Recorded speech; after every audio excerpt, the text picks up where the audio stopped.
Ұлы бабамыз Абай Құнанбайұлының 175 жылдығына арналған Ақмола облыстық сотының төрағасы Досжан Сарманқұлы Әміровтің бастауымен Ақмола облыстық соттарының арасында Абайдың даналық сөздерін оқу бойынша әр сөзінен ұғындырған ұлылық тақырыбымен өтіп жатқан эстафета челленджісін Көкшетау қаласының мамандандырылған әкімшілік сотының атынан мен кеңсе меңгерушісі Қуанышбек Мұсылманбекұлы Мәңгиев қолдап, Абайдың соңғы шығармалары арасынан келесі өлеңді ұсынамын.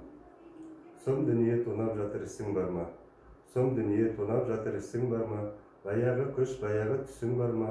Алды үміт, арты өкініш, алдамшы өмір, желікпен жерге тықпас кісің бар ма? Дәмі қайтпас, бұзылмас тәтті бар ма? Бір бес күннің орны жоқ аптығарға, қай қызығы татиды қу өмірдің, татудары аз жақынды жатқыларға. Ет жүрексіз ерніңнің айтпас сөзін, тіл үйренген нәпсінің қу мінезін, тілде сирек, ерінде жиек бар ма? Шымылдық боп көрсетпес шыңның жүзін. Эстафетаны жалғастыруды әріптестеріме жолдаймын.